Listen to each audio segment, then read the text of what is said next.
Weather Service in the Twin Cities has issued a tornado warning for eastern Polk County in northwestern Wisconsin until 4:15 p.m. At 3:49 p.m., a severe thunderstorm capable of producing a tornado was located near Amory, or 34 miles north of River Falls, moving northeast at 50 miles per hour. Expected hazards include tornado. This is a radar-indicated threat.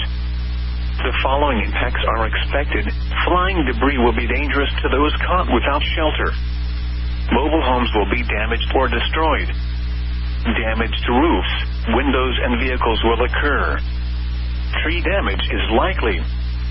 Locations impacted include Amory, Frederick, Luck, Clear Lake, Balsam Lake, Milltown, McKinley, Range, Joel, Straight Lake Wilderness State Park, Deronda, and Wanderoos. Move to an interior room on the lowest floor of a well-built building away from windows. If you are outdoors, in a mobile home, or in a vehicle, move to the closest substantial shelter and protect yourself from flying debris. This storm has a history of producing tornadoes. Repeating, a tornado warning has been issued until 4:15 p.m. for the following county: Polk, Wisconsin,